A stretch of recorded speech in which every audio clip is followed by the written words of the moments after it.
जब किसी financial securities या फाइनेंशियल एवेन्यूज में इन्वेस्टमेंट की बातें होती हैं तो इन्वेस्टमेंट करने के पहले हम उसके एक्सपेक्टेड रिटर्न के बारे में जानना चाहते हैं।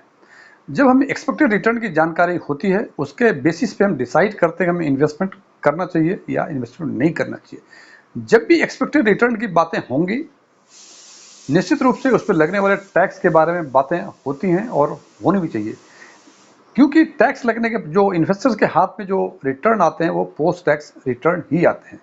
इसी क्रम में आज हम बात करेंगे म्यूचुअल फंड पे होने वाले इनकम पे लगने वाले टैक्स की, या यूं कह सकते हैं कि जो प्रोविजंस हैं म्यूचुअल फंड इनकम पे टैक्स का, उसके बारे में जानने की, ताकि म्यूचुअल फंड इन्वेस्टर जब किसी म्यूचुअल फंड में इन्वेस्ट करते हैं और उसके एक्सपेक्टेड रिटर्न की बातें करते हैं तो वो इस टैक्स प्रोविजन को कंसिडर कर सके और उसको एक्चुअल पता लग सके कि उसका एक्चुअल रिटर्न क्या होगा।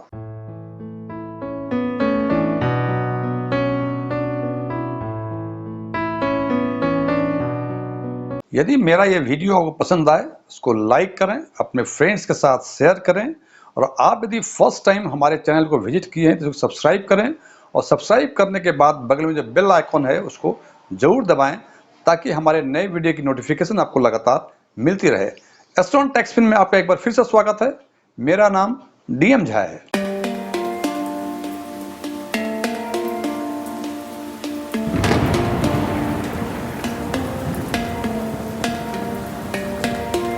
इनकम टैक्स के लिहाज से म्यूचुअल फंड दो तरह के होते हैं।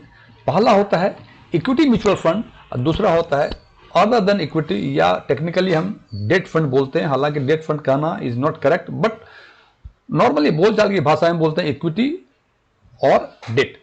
इक्विटी या इक्विटी ओरिएंटेड म्यूचुअल फंड उस फंड को कहते हैं जिसमें एसेट एलोकेशन कम से कम 65% इक्विटी में हो। मैं फिर रिपीट कर रहा हूं, इक्विटी म्यूचुअल फंड और equity oriented mutual fund for the purpose of income tax calculation उस फंड को कहते हैं जिस फंड का एसेट एलोकेशन मिनिमम 65% इक्विटी में हो। इसका मतलब यदि कोई फंड जिसका इक्विटी एलोकेशन 64% या उससे नीचे है तो वो अदर देन इक्विटी फंड में आएगा for the purpose of income tax calculation. यानी जो हाइब्रिड एग्रेसिव फंड है जिसमें कि नॉर्मल कोर्स में इक्विटी का एलोकेशन 75 to 80% के आसपास होता है, वो इनकम टैक्स के प्रोविजन हिसाब से इक्विटी म्यूचुअल फंड ही माने जाएंगे। और हाइब्रिड कंजर्वेटिव जिसमें कि इक्विटी एलोकेशन 65% से कम होता है वो इनकम टैक्स के लिहाज से डेट फंड या other than equity mutual fund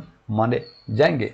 अब सवाल ये होता है कि इसमें इनकम कितने तरह के होते हैं इस म्यूचुअल फंड में, चाहे वो डेट म्यूचुअल फंड हो या इक्विटी या इक्विटी ओरिएंटेड म्यूचुअल फंड हो।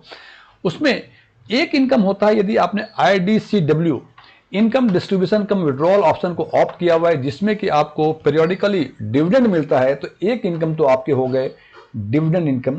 और दूसरा इनकम होता है यदि आपने म्यूचुअल फंड यूनिट्स को रिडीम किया या सेल किया तो उससे जो इनकम होगा that would be called capital gain income. और ये कैपिटल गेन इनकम दो तरह का होता है, एक होता है शॉर्ट टर्म कैपिटल गेन और दूसरा होता है लॉन्ग टर्म कैपिटल गेन। अब सवाल ये उठता है कि शॉर्ट टर्म कैपिटल गेन और लॉन्ग टर्म कैपिटल गेन किसको बोलते हैं। ये डिसाइड होता है on the basis of holding period. Holding period means आपने उस यूनिट्स को, म्यूचुअल फंड के उस यूनिट्स को कितने सालों तक होल्ड किया, उसके बाद बेच के आपने कैपिटल गेन कमाए। इसके लिए प्रोविजंस हैं कि यदि आपका डेट फंड है, डेट फंड यदि आपने 36 महीने तक होल्ड करके उसके बाद सेल किया है, मींस 36 महीने या उससे नीचे तक आपने होल्ड किया हुआ है और उसको बेचा और फिर गेन हुआ, तो डेट फंड में ये माना जाएगा शॉर्ट टर्म कैपिटल गेन।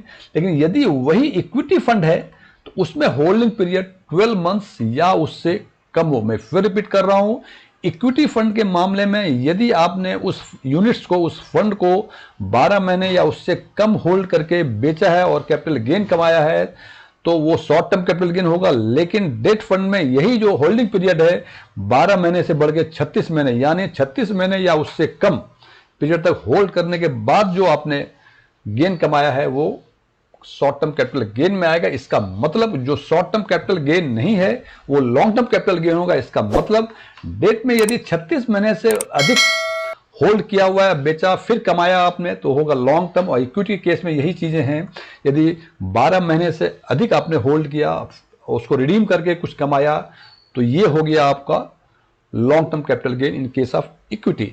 अब सवाल होता है कि अभी तक हमने देखा म्यूचुअल फंड में दो तरह के इनकम, डिविडेंड इनकम और कैपिटल गेन इनकम। अब सवाल है कि इस पे टैक्सेशन कैसे लगता है। इस पे यदि डिविडेंड इनकम यदि है तो आपका जो इंडिविजुअल स्लैब है उस स्लैब के हिसाब से लगेगा। हो सकता है 5% में हो, 15% में हो, 30% में हो। It depends on investors to investors कि जो डिविडेंड इनकम उनके यदि हुए हैं तो उस पर कितना उनका टैक्स लगेगा, depending upon their respective slabs. अब बात करते हैं कैपिटल गेन, मतलब जब आपने रिडीम किया या उसको बेचा उसके बाद जो शॉर्ट टर्म या लॉन्ग टर्म कैपिटल गेन हुए उसका क्या व्यवस्था है। तो उसकी व्यवस्था है कि यदि डेट फंड आपने सेल किया हुआ है, चाहे तो वो शॉर्ट टर्म कैपिटल गेन हो या लॉन्ग टर्म कैपिटल गेन हो, आपको स्लैब रेट पे आपको टैक्स देना पड़ेगा। फ्रेंड्स, 31 मार्च 2022 तक डेट फंड पे जो long term capital gain tax हुआ करते थे वो इंडेक्सेशन बेसिस पे 20% के हिसाब से लगा करते थे, लेकिन 1 अप्रैल 2023 से यह प्रोविजन चेंज हो गया और इंडेक्सेशन का जो सुविधा बेनिफिट्स था वो हटा दिया। और प्रोविजंस के हिसाब से अब शॉर्ट टर्म कैपिटल गेन हो या लॉन्ग टर्म कैपिटल गेन हो, in case of other than equity fund उस पर स्लैब रेट के हिसाब से लगेंगे। और यदि इक्विटी फंड में शॉर्ट टर्म कैपिटल गेन हुआ है तो आपको 15% के हिसाब से टैक्स देना पड़ेगा। और यदि लॉन्ग टर्म कैपिटल गेन है तो लिखा है एट द रेट ऑफ 10%, लेकिन यहां में एक स्टार मार्क किया हुआ। स्टार मार्क का मतलब कि यदि ये capital gain, long term capital gain 1 lakh से अधिक है तो जितना अमाउंट 1 लाख से अधिक हो रहा है उस अमाउंट पर ही आपको 10% का टैक्स लगेगा।